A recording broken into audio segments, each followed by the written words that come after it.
Hi, welcome to Give Me a Word, our series where we are looking at some verses, some words in Scripture, and kind of doing a deep dive and thinking about the meaning of the word.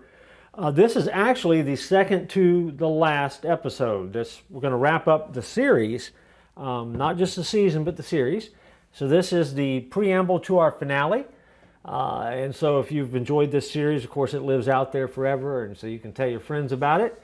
But we are looking at Revelation chapter 2, verse 17, this verse. To him that overcomes, I will give a new name.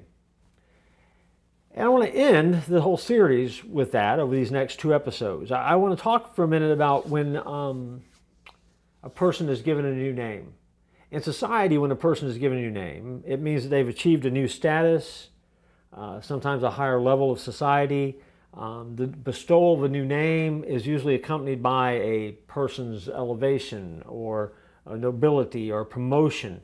It comes with a rank and a privilege or something like that. The name marks a distinct change from the person that was to the person that will be. That's what that verse is talking about. To he that overcomes, I will give a new name.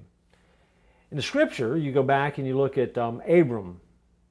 Abram means father, which was reflected in his name as the head of a household. However, when Abram entered into a covenant with God, God changed his name to Abraham, meaning father of many nations.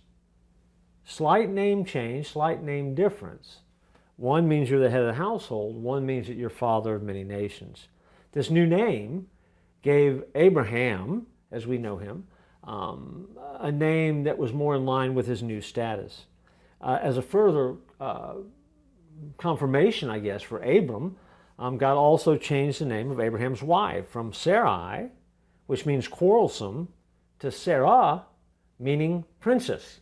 And if you go back and remember their story a little bit, I mean, there was a little give and take between her and her husband about God's plan, and that she was going to be pregnant, and she laughed, and some things like that. So all of a sudden, God, even with these name changes, is revealing a change in the journey for each of these people and a journey in the character of who they were becoming.